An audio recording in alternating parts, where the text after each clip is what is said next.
CSES Sejal Kataria and today we are going to start with the revision of Unit 3 of Sale of Goods Act जो कि है Transfer of Ownership and Delivery of Goods. So with the lots of energy let's start everyone. इस particular chapter में या इस particular unit में हम लोग क्या क्या चीजें देखेंगे कि यार देखो पैसा पे किया है नहीं किया है फर्क नहीं पड़ता, बट ये ध्यान रखना है कि क्या उस पर्टिकुलर प्रॉपर्टी का ओनरशिप दिया हुआ है या नहीं. यानी कि क्या यहाँ पर वर्ड जो प्रॉपर्टी यूज किया जाएगा हर बार जहां पर भी प्रॉपर्टी वर्ड यूज किया है उसे हम उसका मतलब क्या है. हर जगह पे प्रॉपर्टी का मतलब है ओनरशिप. एक पर्सन ने उस पर्टिकुलर गुड्स की जो है वो ओनरशिप ली है या नहीं ली है.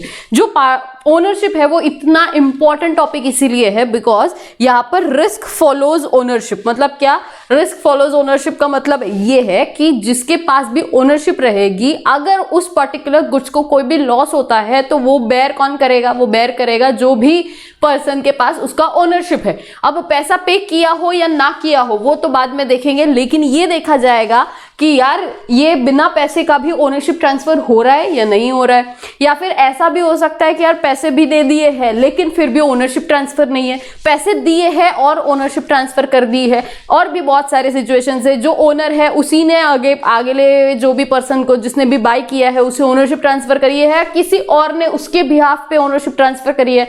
और भी बहुत सारे क्वेश्चंस होंगे जिसके जवाब आपको इस पर्टिकुलर यूनिट में मिलने वाले हैं. तो सबसे पहले पासिंग ऑफ दी प्रॉपर्टी, इसके लिए सबसे पहले तो ट्रांसफर ऑफ प्रॉपर्टी जो भी डिलीवरी एंड ये पासिंग ऑफ रिस्क, ये तीनों एकदम साथ में चलते हैं इस पर्टिकुलर यूनिट में. तीनों में से मतलब कभी भी पहले डिलीवरी ऑफ द गुड्स हो सकता है, मतलब पोजेशन में आया लेकिन मे बी ओनरशिप पास नहीं हुई, रिस्क पास नहीं हुआ, या तो आपके पोजेशन में गुड्स नहीं है, डिलीवर नहीं हुआ है आपको लेकिन फिर भी रिस्क पास ऑन हो गई, ओनरशिप पास ऑन हो गई. तो ये डिफरेंट सिचुएशंस को हमें समझना है. बट जनरल रूल क्या है, risk follows ownership, risk passes with the property. यानी कि जहां पर आपका ओनरशिप आ गया उस पर्टिकुलर गुड्स पे आपको ओनरशिप आपको रिस्क बेयर आपके पास रिस्क भी पास ऑन हो गई. अब क्या होगा, what if the goods damage और डिस्ट्रॉयड. अगर आपके पास रिस्क है तो इसका मतलब loss will be borne by the owner even if the goods are in the position of the seller. Position किसके पास है गुड्स का फर्क नहीं पड़ता, लेकिन बेयर कौन करेगा लॉस, जो भी मतलब बोन बेयर जो भी है कौन बोन करेगा, सेलर करेगा या तो बायर करेगा. बट वो ये देखा जाएगा कि सेलर या बायर उन दोनों में से ओनर ऑफ द प्रॉपर्टी कौन है वही बेयर करेगा. The time of transfer of property in goods, ये काफी इंटरेस्टिंग है, इस पे एग्जाम में क्वेश्चन आते हैं. जैसे कि transfer of property in case of ascertain और स्पेसिफिक गुड्स. स्पेसिफिक गुड्स का मतलब क्या होता है, सबसे पहले तो आई होप आप लोग को याद होगा ऐसे गुड्स जो आपने आइडेंटिफाई करे, जैसे कि ये बॉटल या ये जो माउस है ये आइडेंटिफाई किए हुए गुड्स है. तो ये आइडेंटिफाई जब आप करते हो उन गुड्स को बोला जाएगा specific goods, right. And ascertain goods मतलब आपके पास बहुत सारे फॉर एग्जाम्पल आपके पास बहुत सारे माउस पड़े हुए हैं, उसमें से आपने ये चूज किया तो अनअसर्टन गुड्स में से एक पर्टिकुलर गुड्स को आइडेंटिफाई करना is nothing but your ascertain goods. तो इन केस ऑफ असर्टन या फिर स्पेसिफिक गुड्स के केस में प्रॉपर्टी कैसे ट्रांसफर होती है, तो सबसे पहले तो ये देखा जाएगा कि सामने वाली पार्टी का इंटेंशन क्या है, इंटेंशन ऑफ द पार्टीज देखा जाएगा. उसके बाद ये देखा जाएगा कि जो कॉन्ट्रैक्ट है उसके टर्म्स ऑफ द कॉन्ट्रैक्ट क्या है, कि उसके बेसिस पर डिसाइड किया जाएगा कि प्रॉपर्टी का टाइम क्या है पास ऑन करने का, या सर्कमस्टेंसेस देखे जाएंगे. जैसे फॉर एग्जांपल देखो क्या क्या चीजें लिखी पहले वो समझो. इंटेंशन ऑफ द पार्टीज देखा जाएगा, terms of the contract, different intention अगर अपीयर होता है तो क्या होगा, for ascertaining the intention of the party as to time at which the property of goods to be pass on. मतलब क्या, ध्यान से समझो. इन शॉर्ट ये देखा जाएगा कि जैसे फॉर एग्जाम्पल कोई गुड्स है जो ऑलरेडी पूरा रेडी है, जैसे कि ये पूरा पैक पीस है, रेडी है, ये माउस अगर मुझे सेल करना है ये रेडी पैक पीस है, तो ये क्या हो जाएगा, ये ऐसे गुड्स है जो स्पेसिफिक है जिसमें कोई टर्म्स एंड कंडीशंस वैसे सर्कमस्टेंसेस ऐसे है कि ये जो गुड्स है वो डिलीवरेबल स्टेट में है. तो सेक्शन 20 के अकॉर्डिंगली इसका जो प्रॉपर्टी होगा वो प्रॉपर्टी पास ऑन किया जाएगा जब भी कॉन्ट्रैक्ट बन जाएगा, जब भी contract is made. Once the contract is made, ये लो आपके साथ ये कॉन्ट्रैक्ट किया है, आपको कॉन्ट्रैक्ट के लिए ये जो माउस है वो कॉन्ट्रैक्ट करने के बाद फिर आप सामने वाले पर्सन ने पेमेंट दिया है या नहीं दिया है, डिलीवरी की है मैंने एज ए सेलर या नहीं की है, doesn't matter. In that situation जब भी गुड्स जो है वो स्पेसिफिक गुड्स है एंड वो डिलीवरेबल स्टेट में है, ये माउस स्टिल स्पेसिफिक गुड्स हो गया, इसको डिलीवरेबल स्टेट में है, ऑलरेडी सारा पैकिंग करके रखा हुआ है, then it's a specific goods in a deliverable state, तो प्रॉपर्टी पास ऑन हो जाएगी। जैसे ही आपने कॉन्ट्रैक्ट को डिसाइड कर दिया, मतलब कॉन्ट्रैक्ट बनाया, तो प्रॉपर्टी पास ऑन हो जाएगी। बट अगर ऐसा है to be put in deliverable state, मतलब स्पेसिफिक गुड्स जरूर है, यहां पर भी स्पेसिफिक गुड्स है। ये सेक्शन 20 किसकी बात करता है? सेक्शन 20। देखो सेक्शन 19 पहले तो बात करता है कि इंटेंशन क्या है, वो देखो इंटेंशन यही है क्या कि सामने वाले को खरीदना है या सामने मतलब बेचना है, ये इंटेंशन के साथ चीजें होनी चाहिए। दूसरा सेक्शन 20 में ये बोला है कि स्पेसिफिक गुड्स है और डिलीवरेबल स्टेट में है तो प्रॉपर्टी पास ऑन हो जाएगी। अब सेक्शन 21 बोल रहा है स्पेसिफिक गुड्स तो है, स्पेसिफिक गुड्स तो है लेकिन डिलीवरेबल स्टेट में नहीं है। जैसे कि अज्यूम करो कि इसको बॉक्स में वगैरह डाल के नहीं रखा हुआ है, ऐसे ही पड़ा हुआ है, तो फिर ये जो गुड्स है ये स्पेसिफिक गुड्स है लेकिन ये क्या है, ये डिलीवरेबल स्टेट में नहीं है। तो पहले उसको क्या करना पड़ेगा, आपको डिलीवरेबल स्टेट में डालना पड़ेगा। जैसे ये है, ठीक है, ये ऐसे ही पड़ा हुआ है, बॉक्स अलग है, ये अलग है, अभी ये डिलीवरेबल स्टेट में नहीं है, इसका पूरा पैकिंग वगैरह करना पड़ेगा। तो आप क्या बोलोगे, इसको क्या बोला जाएगा, तो property does not pass until such thing is done. Such thing is nothing but इसको जब तक आप पैक नहीं करोगे, डिलीवरेबल स्टेट में नहीं डालोगे, तब तक प्रॉपर्टी पास ऑन नहीं होगी। जैसे ही आपने ये कर दिया तब तक आप लोगों की प्रॉपर्टी पास ऑन। अब ये करने के बाद भी यहाँ पर और एक चीज करनी होगी, एंड लिखा है क्योंकि बायर को आपको नोटिस देना होगा, मतलब सामने वाले को कॉल करके भी एटलीस्ट बताना पड़ेगा, सामने वाले को इंटीमेट करना पड़ेगा कि देख मैंने जो गुड्स है उनको डिलीवरेबल स्टेट में लाया है, अब बताओ कहाँ डिलीवरी करनी है और कब करनी है। तो मैंने क्या किया, इसको एक तो डिलीवरेबल स्टेट में भी लाया और दूसरी चीज बायर को नोटिस दे दी, देन प्रॉपर्टी ट्रांसफर हो जाएगी। ये बोल रहा है सेक्शन 21। सेक्शन 22 बोलता है in case of deliverable state when the seller has to do something thereto in order to ascertain the price। मतलब क्या, स्पेसिफिक गुड्स है, ठीक है, डिलीवरेबल स्टेट में भी है, स्पेसिफिक गुड्स है, डिलीवरेबल स्टेट में है, लेकिन आपको ऐसी कुछ चीजें करनी होगी जिससे आपको प्राइस डिटरमाइन करना है, वो सेक्शन 22 बताता है। जैसे फॉर एग्जांपल आपको वेट करना है, आपको मशीन आपको मेजर करना है, आपको कुछ टेस्ट करना है, या फिर something you have to do to determine the price of that particular goods. जैसे फॉर एग्जांपल कि आपके पास बहुत सारे गेहूं पड़े हुए हैं, आपको उसको मेजर करना होगा बिफोर डिलीवरेबल स्टेट में, तो आप दे सकते हैं उनको, लेकिन पहले उसको वेट करना पड़ेगा before you give to the customers, आपको वेट करना होगा, फिर उसके बाद आप प्राइस डिटरमाइन करके दोगे। जैसे डीमार्ट में होता है, डीमार्ट में आप वेट आप पूरा वो लेके जाते हो उनके पास, फिर वो रखने के बाद वो वेट होता है, फिर उसका प्राइस ऑटोमेटिक वो मशीन जनरेट करता है, तो वो वेट करना पड़ेगा। दूसरा मेजर करना पड़ेगा, जैसे आपके घर के वॉल को अगर कोई वॉलपेपर चिपकाना है, तो जब आप वॉलपेपर चिपकाएंगे तो पहले वो मेजरमेंट लेके जाएगा, तो वो जो मेजरमेंट करने के बाद ही बताएगा। देखो डिलीवरेबल स्टेट में तो है उसका वॉलपेपर, लेकिन उसको प्राइस असर्टन करनी पड़ेगी, बट वो प्राइस कैसे डिटरमाइन होगी, जब वो मेजर करेगा। तो या तो you have to do something to determine the price. Deliverable state में है, स्पेसिफिक भी है, बट यहाँ पर आपको समथिंग कुछ ना कुछ तो करना होगा, जिससे टेस्टिंग करना होगा या ऐसा कुछ जिससे आपको प्राइस असर्टन हो जाएगा। टेस्टिंग जैसे फॉर एग्जाम्पल इलेक्ट्रॉनिक गैजेट्स जो होते हैं, आप बिना टेस्ट करे लेते नहीं हो, तो ये सारी चीजें करनी होगी, उसके बाद ही डिलीवरी पास ऑन हो जाएगी। बट ये सारी चीजें कौन से गुड्स में होगी, स्पेसिफिक या तो असर्टन गुड्स होंगे, तभी ये सारी चीजों को कंसिडर किया जाएगा। अगला, लेकिन अगर अनअसर्टन गुड्स है तो क्या होगा, अनअसर्टन गुड्स के केस में पहले आपको उन गुड्स को सर्टन करना होगा, ठीक है। पहले क्या करना होगा, ये सेक्शन 18 में लिखा है कि अगर अनअसर्टन गुड्स है तो पहले आपको उसको असर्टन करना होगा, मतलब आपको डिसाइड करना होगा कि ये गुड्स आपको सेल करने हैं। उसके बाद जो अनअसर्टन जो होता है उसमें क्या होता है, सबसे पहले तो अनअसर्टन या तो फ्यूचर गुड्स को आपको असर्टन करने के बाद जो आपके गुड्स जो आपने असर्टन किए हैं वो एक डिस्क्रिप्शन के जैसे होने चाहिए, मतलब जैसे आपने डिस्क्रिप्शन बोला है वैसे ही होने चाहिए, वो डिलीवरेबल स्टेट में भी आपको रखने होंगे। एंड जब आप उसको, जो भी आपके फ्यूचर गुड्स होंगे, अनअसर्टन गुड्स होंगे, पहले तो जो भी गुड्स है वो डिलीवरेबल स्टेट में आएंगे, मतलब असर्टन हो जाएंगे, और फिर उसके बाद वो डिलीवरेबल स्टेट में जाएंगे, उसके साथ साथ वो क्या हो जाएंगे, डिस्क्रिप्शन जैसे आपने बोला था वैसे ही होने चाहिए।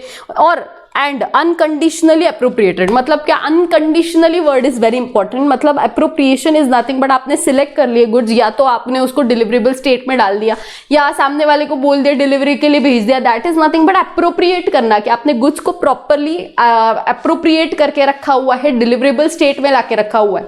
तो जब आप लोग अनकंडीशनली अप्रोप्रिएट करते हो, जैसे फॉर एग्जांपल आपने गुड्स तो बेच दिए सामने वाले को, बायर को, और लेकिन आपने ये बोला कि ये जो गुड्स है इनकी प्रॉपर्टी तब पास ऑन होगी जब आप इस पर्टिकुलर जो भी इसका कैश है वो दे दोगे, या फिर मेरे कैरियर को या मेरे एजेंट को उसका कैश पेमेंट कर दोगे, या फिर आप ऐसा अज्यूम करो कि आप ऐसा कोई कंडीशन जिसमें आप ये बोल सकते हो कि आपने सामने वाले बायर को कोई कंडीशन रखा कि पहले जो भी दो तीन बार मतलब आपके जो भी इंस्टॉलमेंट है वो आपने पहले ही 2 दिन में देनी चाहिए, या फिर ऐसा कोई भी आपने कंडीशन डाल दिया, तो फिर वो अनकंडीशनली अप्रोप्रिएट नहीं होंगे। आपका अनकंडीशनल अप्रोप्रिएशन होना चाहिए। आपने कोई कंडीशन नहीं डाला है as a seller, then only फिर हम यहाँ पर क्या बोल सकते हैं, ये सारे सिचुएशंस जब होंगे that time the by the seller with the buyer's assent और by the buyer with the seller's assent, किसी का भी असेंट हो, प्रॉपर्टी पास ऑन हो सकती है, बट ये ध्यान रखना ये जो भी अप्रोप्रिएशन होगा वो अनकंडीशनल अप्रोप्रिएशन होगा। ये जो भी असेंट होगा ये बायर देगा या सेलर देगा, ये एक्सप्रेस भी हो सकता है, इम्प्लाइड भी हो सकता है, बिफोर और या फिर आफ्टर द अप्रोप्रिएशन भी हो सकता है। इसमें कोई रेस्ट्रिक्शंस नहीं है। बस ये ध्यान रखना जब भी अनअसर्टन गुड्स होते हैं इन दैट सिचुएशन, अनअसर्टन या फ्यूचर गुड्स के केस में, पहली चीज जैसे भी आपका डिस्क्रिप्शन था वैसे ही गुड्स होने चाहिए, वो डिलीवरेबल स्टेट में लेके आओ। तीसरी चीज अनकंडीशनली अप्रोप्रिएट करो, बायर है तो सेलर का असेंट ले लेना, मतलब उसको नोटिस दे देना या तो, और देन आपका क्या हो जाएगा, प्रॉपर्टी जो है वो गुड्स की पास ऑन हो जाएगी। ये केस किस सिचुएशन में होगा, इन केस ऑफ अनअसर्टन गुड्स। उसके बाद आता है सेक्शन 23 जिसमें डिलीवरी टू द कैरियर होता है। Seller delivers the goods to the buyer या तो कैरियर या to the bailee for the purpose of transmission and do not reserve the right of disposal. Right of disposal ये section 25 में दिया है। Right of disposal is nothing but कि as a seller आपने ये राइट आपके पास reserve करके रखा है कि जो बायर है वो उसके पास वो प्रॉपर्टी तब तक, मतलब उसके पास वो जो प्रॉपर्टी जो भी जाएगी वो सेल नहीं कर सकता तीसरे बंदे को, तो आपने वो राइट जो है वो डिस्पोज ऑफ नहीं कर सकता, उस राइट को आपने खुद के पास रिजर्व करके रखा है एज अ सेलर।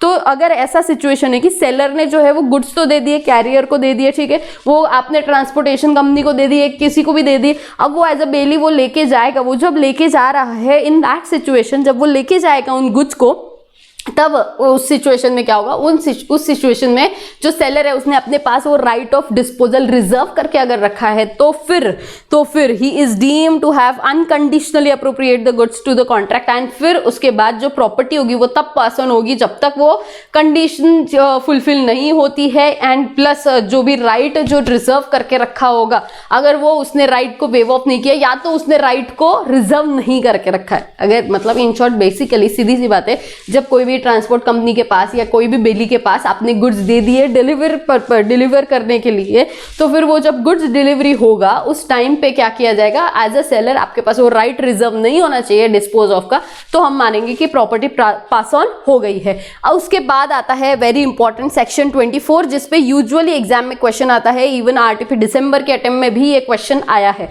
क्या है आरटीपी में क्वेश्चन की सेल ऑन बेसिस पे आपको अप्रूवल बेसिस पे आपने गुड्स भेजे, मतलब क्या, कभी भी आप कोई गुड्स बाय करते हो तो कभी कभी आप ऐसा बोल सकते हो सामने वाले को कि ये जो पर्टिकुलर गुड्स है इसको मैं 2-3 दिन यूज करूंगा और उसके बाद ही मैं डिसाइड करूंगा कि ये गुड्स मुझे बाय करने हैं या नहीं करने हैं। देन इन दैट सिचुएशन, अगर ऐसा कोई सिचुएशन है तो प्रॉपर्टी जो है वो कब पास ऑन होगी या ओनरशिप कब पास ऑन होगी, तो 3 सिचुएशंस में। सबसे पहला तो अप्रूवल होना चाहिए, मतलब क्या, सामने वाला जो बायर है उसने अप्रूवल दे दिया कि ये गुड्स मैं बाय करना चाहता हूँ, या तो दूसरा उसने रिटेन कर दिए गुड्स। अब रिटेन में भी अगर टाइम फिक्स है तो डीम्ड अप्रूवल हो जाएगा, टाइम फिक्स टाइम हो गया, फिक्स टाइम के बाद भी उसने नहीं बोला डीम्ड अप्रूवल कि उसने गुड्स ले लिए, उसको ओनरशिप पास ऑन हो जाएगी। लेकिन अगर अगर टाइम फिक्स नहीं है तो क्या हो जाएगा, टाइम फिक्स अगर नहीं है तो डिसीजन ऑफ अप्रूवल और द रिजेक्शन और return with in a reasonable time. अगर कुछ भी नहीं मिलता है ना तो सीधा रीजनेबल वर्ड यूज कर देने का, कहीं पर भी रीजनेबल प्राइस, रीजनेबल टाइम, हर जगह पे रीजनेबल इज नॉट डिफाइंड और ऊपर से तो रीजनेबल टाइम। तो अगर टाइम फिक्स है तो वो टाइम खत्म होने के बाद भी अगर वो रिजेक्ट नहीं करता है, गुड्स को रिटर्न नहीं कर रहा है, तो इसका मतलब उसने एक्सेप्ट कर लिया। अगर टाइम फिक्स नहीं है तो रीजनेबल टाइम तक वेट करो, अगर रिटर्न नहीं हुआ इसका मतलब उन्होंने फिक्स कर लिया, उन्होंने उस गुड्स को एक्सेप्ट कर लिया। या फिर आपने कोई ना कोई ऐसी चीजें की है जो आपका यहाँ पर सी ऑप्शन होगा आपके, जो अगर आप देखते हो सेक्शन 24 में तो आपको ऐसा मिलेगा वहां पर सी ऑप्शन की जो गुड्स होते हैं वो आपने ऐसा कुछ तो किया है इक्विवेलेंट टू समथिंग कि जिसकी वजह से सामने वाले को ये लगे कि उसने एक्सेप्ट कर लिया। जैसे फॉर एग्जांपल मैंने आपको कार बेची जिसका पेमेंट उसके लिए, बट कार बेचने से पहले आपने ये कहा कि मैं ये कार 2-3 दिन यूज करके देखेंगे और अगर हमें पसंद आई तो ही हम बाय करेंगे। अब आप लोगों ने कार ली 3 दिन के लिए ट्रायल बेसिस पे, आपने दूसरे ही दिन उस कार को किसी और को प्लेज कर दिया। क्या किया आपने, उसी कार को प्लेज कर दिया। इसका मतलब हम डीम्ड अज्यूम करेंगे कि आपने गुड्स को एक्सेप्ट किया है तभी जाके आपने उसको प्लेज किया है। इसका मतलब क्या, ही हैज डन समथिंग जिसकी वजह से आपको वो इंटेंशन या उसका जो इंडिकेशन है वो मिल जाए कि उसने गुड्स को एक्सेप्ट कर लिया है। तो या तो अप्रूवल होना चाहिए या तो रीजनेबल टाइम के बाद उसने रिजेक्ट नहीं किए है टाइम फिक्सेशन वाला point. And then third is nothing but इसने कुछ तो ऐसा कुछ इक्विवेलेंट कुछ ऐसा एक्ट किया है जिससे हम ये अज्यूम करके चलेंगे कि उसने गुड्स को एक्सेप्ट कर लिया है। तो ये 3 सिचुएशंस में आप ये अज्यूम करोगे कि प्रॉपर्टी पास ऑन हो जाएगी। लेकिन अगर ऐसा है कि कैश ऑन बेसिस है तो कैश देने के बाद ही प्रॉपर्टी ट्रांसफर होगी। प्रॉपर्टी कंपलसरी तभी पास ऑन होगी अगर सेल ऑन कैश बेसिस है, जब कैश मिलेगा तभी जाके, वरना नहीं होगा। अगर प्रॉपर्टी भी दे दी, मतलब गुड्स का पोजेशन दे दिया, गुड्स का पोजेशन दे दिया लेकिन पैसा नहीं आया तो प्रॉपर्टी ट्रांसफर नहीं हुई है। लेकिन अगर गुड्स दिए पैसा आया तो प्रॉपर्टी ट्रांसफर हो गई है, ये अज्यूम किया जाएगा। उसके बाद अगला right of disposal, this is nothing but kind of a right reserve करना।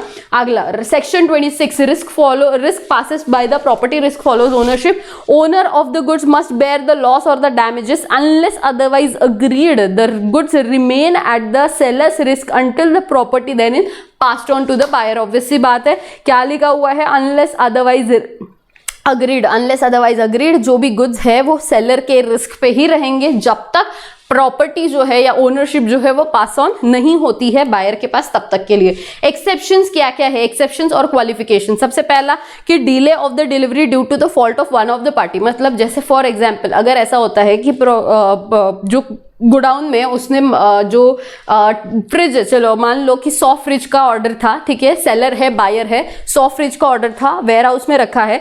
सेलर ने बायर को फोन करके बोला कि यार आपके ऑर्डर रेडी है, आप आके लेके जाओ। अभी बायर ने ये कहा कि नहीं नहीं आप आपके पास रखो, मैं कल आके लेके जाएंगा, या फिर आप आए नहीं, या ऐसे कोई भी सिचुएशन ऐसी हुई जिसकी वजह से आपका फॉल्ट है, तो फिर यहाँ पर आपको ही बेयर करना, मतलब प्रॉपर्टी पास ऑन हो गई है अज्यूम किया जाएगा। क्योंकि वन ऑफ द पार्टी का डिफॉल्ट है तो फिर वो लॉस बेयर करे, क्यों दूसरा पार्टी बेयर करेगा। इसलिए डिले ऑफ द डिलीवरी, या फिर अगर इवन ऐसा है कि बायर ने उस गुड्स की डिलीवरी मांगी है लेकिन सेलर ने नहीं दिया, अभी आपने प्रॉपर्टी तो पास ऑन हो गई, मैंने यहाँ पर उनको क्या बोला कि गुड्स डिलीवरेबल स्टेट में है लेकिन यहाँ पर मेरे पास कोई ड्राइवर नहीं था भेजने के लिए, जिसकी वजह से मैंने वो भेजे नहीं गुड्स, और उसी टाइम पे गोडाउन में आग लग गई और खत्म हो गए सारे आपके गुड्स।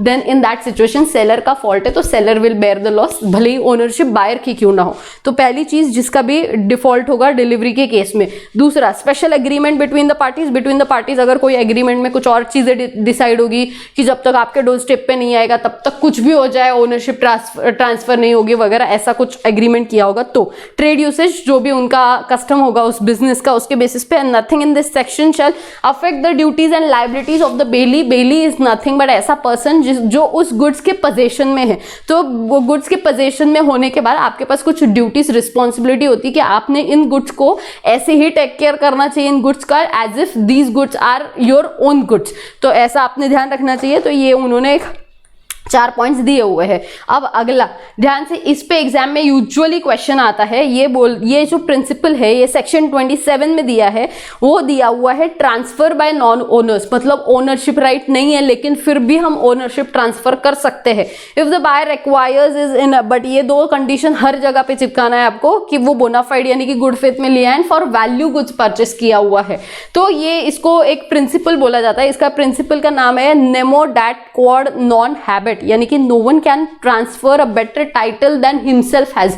अगर मैंने चोरी का माल लाया है और वो मैं आपको बेच रही हूँ तो मेरे पास ये अच्छा टाइटल नहीं, तो मैं आपको अच्छा टाइटल कैसे पास ऑन कर सकती हूँ। लेकिन ये बेसिक प्रिंसिपल है। इसके जो एक्सेप्शंस है उसमें ये बोला गया है कि अगर कोई भी बायर जो भी गुड्स है वो बोनाफाइड या गुड फेथ में लेते हैं एंड दूसरा फॉर अ वैल्यू लेते हैं, सामने वाले जो भी थर्ड पर्सन है उसको पता ही नहीं है कि ये गुड्स जो है वो चोरी के है और ऐसा समथिंग, तो फिर अच्छा टाइटल पास ऑन हो सकता है। भले ही मेरे पास ओनरशिप नहीं है लेकिन फिर भी मैं आपको ओनर बना सकती हूँ, अनलेस अदरवाइज, मतलब अनलेस ये 2 कंडीशंस फुलफिल हो जाए। कौन सी? पहला तो गुड फेथ में लेना and second is for value. अभी जो एक्सेप्शन है उसमें सबसे पहला सेल बाय मर्केंटाइल एजेंट। आप सबको पता है एजेंट ऐसा पर्सन होता है जो on behalf of the seller जो है, ऑन बिहाफ ऑफ ओनर जो है वो गुड्स का पोजीशन रखता है, डॉक्यूमेंट ऑफ टाइटल रख सकता है और कंसेंट ओनर का होता है कि जिसके बेसिस पे ये ऑर्डिनरी कोर्स में जो है वो as a agent, principal agent work करता है कि उसके बिहाफ पे मैंने गुड्स बेच दी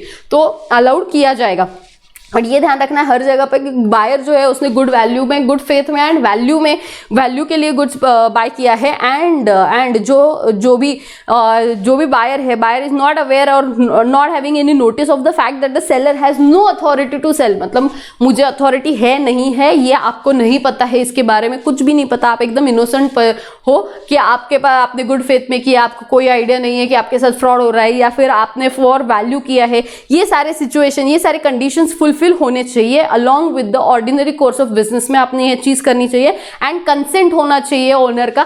ये अगर सिचुएशन है प्रेजेंट तो फिर आपके पास एज अ मर्केंटाइल एजेंट आपके पास अथॉरिटी है। भले ही आप गुड्स के ओनरशिप आपके पास नहीं है, गुड्स का सिर्फ पोजीशन है, बट फिर भी आप दूसरे को गुड मतलब अच्छा टाइटल, गुड टाइटल ट्रांसफर कर सकते हो। दूसरा आता है जॉइंट ओनर्स जो कि सेक्शन 28 में लिखा है, यानी कि क्या होता है यहाँ पर 2 लोग जो है, 2 लोग को ओनर्स होते हैं, 2 लोगों का एक पर्टिकुलर गुड्स का ओनरशिप जो है वो 2 लोगों का है। अब ये जो पर्टिकुलर गुड्स है ये गुड्स को पास ऑन किया जाएगा, फिर भले ही जो दूसरा जो को ओनर है उसे आइडिया हो ना हो फर्क नहीं पड़ता, उसको notice property transfer in good faith and no notice of the author, उसके पास अथॉरिटी नहीं है इस बात का, नोटिस जो है वो बायर को नहीं है, जो को ओनर है उसने ट्रांसफर कर दिया तो कर दिया, कोई प्रॉब्लम नहीं है, अच्छा टाइटल मिलेगा।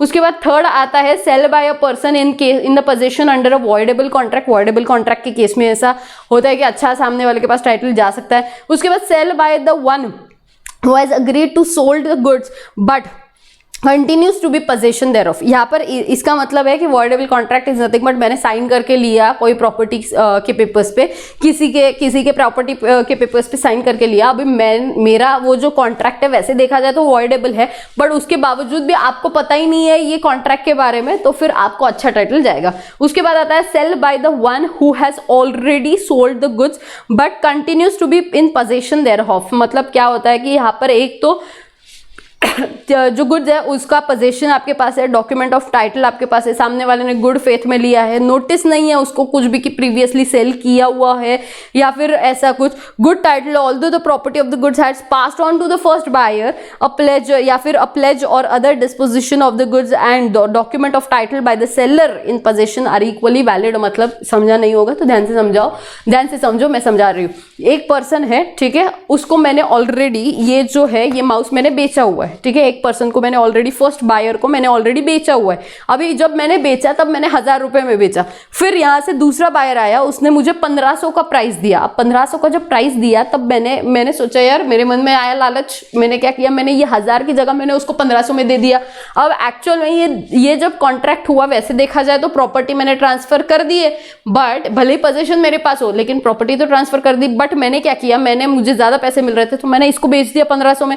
अब यहाँ से 1500 में आया, अब फर्स्ट बायर, अब लेकिन ये जो दूसरा बायर है इसको कोई आइडिया नहीं होना चाहिए कि ऑलरेडी ये प्रॉपर्टी किसी और को बेच दी गई थी। ये जो बायर है, ये जो सेकंड वाला जो बायर है, उसने गुड फेथ में मेरे से चीजें ली है, फॉर वैल्यू ली है, उसे कोई भी आइडिया नहीं है प्रीवियस सेल का। देन इन दैट सिचुएशन क्या होगा, गुड्स जो है प्रॉपर्टी पास ऑन हो सकती है टू दिस पर्टिकुलर जो सेकंड बायर है उसके पास। उसके बाद the sale by the buyer obtaining the possession before the property in goods vested in him. मतलब क्या, ये क्या बोलता है कि कैन सेट द सेलर्स, मतलब यहाँ पर सेट होगा, जो भी पोजीशन होगा वो सेलर के पास होगा। जो बायर है उसने गुड फेथ में लिया होना चाहिए, उसको नोटिस नहीं होना चाहिए कि राइट, ना ही उसके पास कोई उसको किसी भी तरीके का राइट जो सेलर के पास है उसका कोई भी आइडिया होना चाहिए, नोटिस होना चाहिए। एंड उसने क्या कर दिया, उसने सेल कर दिया, प्लेस कर दिया, डिस्पोज ऑफ कर दिया थर्ड पार्टी को। तो फिर यहाँ पर इन शॉर्ट ऐसा है कि जो थर्ड पार्टी, हर जगह पे एक ही चीज समझो कि जो थर्ड पार्टी है वो गुड फेथ में चीजें ले रही है। जो थर्ड पार्टी है उसने फॉर अ वैल्यू चीजें ली है, उसे कोई भी आइडिया नहीं है कि मेरे पास जो है वो जो दूसरा सेलर है उसने राइट ऑफ लिए अपने पास रखा है, और ऐसा कोई भी आइडिया नहीं है। देन इन दैट सिचुएशन आपको प्रॉपर्टी का पास ऑन कर सकते हो। नेक्स्ट आता है effect of estoppel. Effect of estoppel is nothing but you accept something then later on you can not deny it. तो इसका मतलब ये हुआ कि यहाँ पर दो लोग खड़े हैं, ठीक है। यहाँ पर मेरा जो इस पर्टिकुलर गुड्स पे मेरा कोई ओनरशिप नहीं है, लेकिन ये जो पर्सन है इसने जो थर्ड पर्सन होगा, यहाँ पर इस तरफ कोई ना कोई है, ठीक है। ये जो पर्सन है, अज्यूम करो ये एक पर्सन है, इस पर्सन ने यहाँ पर जो पर्सन है, अज्यूम करो यहाँ पर भी एक पर्सन है, जिसने यहाँ पर भी एक पर्सन है।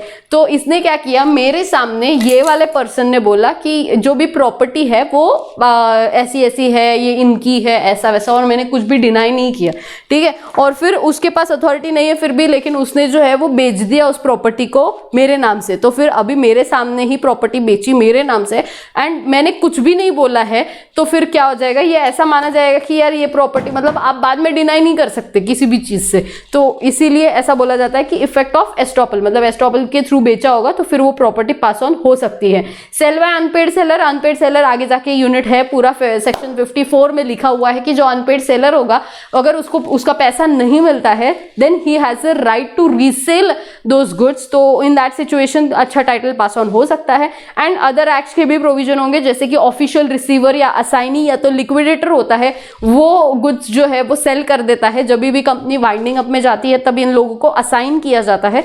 एंड अगर वो चाहे, वो जो भी असेट्स एंड लायबिलिटीज का कैलकुलेशन करके जब वो लायबिलिटीज को पे ऑफ करने के लिए असेट्स का इस्तेमाल करते हैं, तो इन दैट सिचुएशन ये ऑफिशियल रिसीवर या असाइनी या लिक्विडेटर जो होते हैं उनके पास राइट है कि वो भले ओनर नहीं है प्रॉपर्टीज के, बट वो सेल कर सकते हैं। उसके बाद जो नेक्स्ट आता है फाइंडर ऑफ द गुड्स। ये सेक्शन 169 इंडियन कॉन्ट्रैक्ट एक्ट पे है। ये डिटेल में मैंने मेन लेक्चर में समझाया था कि जो फाइंडर होता है ऑफ द गुड्स, वो ट्राई करना चाहिए उसने कि अच्छे से वो ट्रू ओनर को ढूंढने की कोशिश करे। बट अगर उसका कॉस्ट ही इतना ज्यादा है उस पर्टिकुलर गुड्स के वैल्यू से to find the true owner, तो फिर वो चाहे तो वो सेल कर सकता है भले वो ओनर ना हो। उसके बाद जो थर्ड आता है sale by pawnee. Pawnee section 176 में बात करता है। उसके बाद performance of contract of sale section 31 से लेके 41 तक इतना कुछ इंपॉर्टेंट नहीं है। इसमें छोटी छोटी चीजें लिखी है, जैसे कि पार्ट डिलीवरी किया है गुड्स का, पार्ट का नहीं किया हुआ है। ये एक तो पहले तो ये एक्चुअल डिलीवरी, सिंबॉलिक, कंस्ट्रक्टिव, ये ऑलरेडी यूनिट 1 में देख चुके थे हम लोग,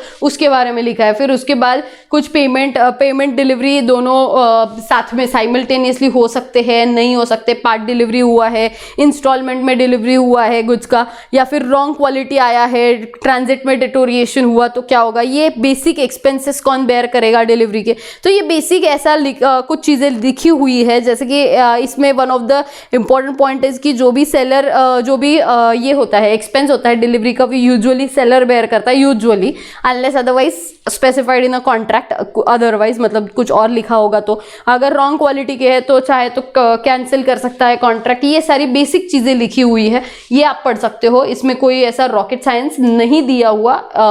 and last is acceptance of delivery of goods, जो कि सेक्शन 42 में लिखा है। Acceptance is deemed to takes place when the buyer कब acceptance as a buyer acceptance कब माना जाएगा? फर्स्ट जब इंटीमेट टू द सेलर कि उसने गुड्स को एक्सेप्ट कर लिया, बायर ने कॉल घुमाया सेलर को कि मैंने गुड्स को एक्सेप्ट कर लिया।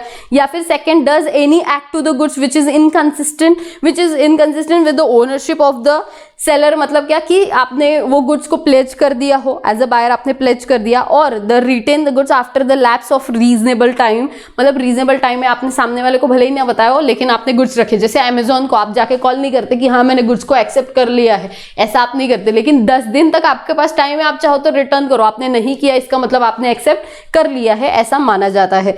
Buyer is not bound to return the rejected goods, ये सेक्शन 43 में लिखा है। मतलब अगर आपने रिजेक्ट किए हैं गुड्स को तो फिर आपकी रिस्पॉन्सिबिलिटी नहीं है कि उन गुड्स को सेलर तक आप लोगों को डिलीवर करना है। ये सेलर की रिस्पॉन्सिबिलिटी है कि वो आपके डोर स्टेप पे आए और वो गुड्स को लेके जाए।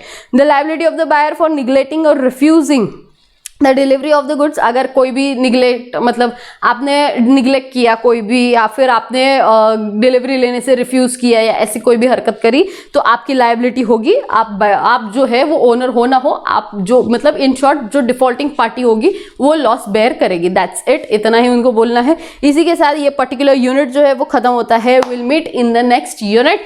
Till then take care, bye bye and keep revising.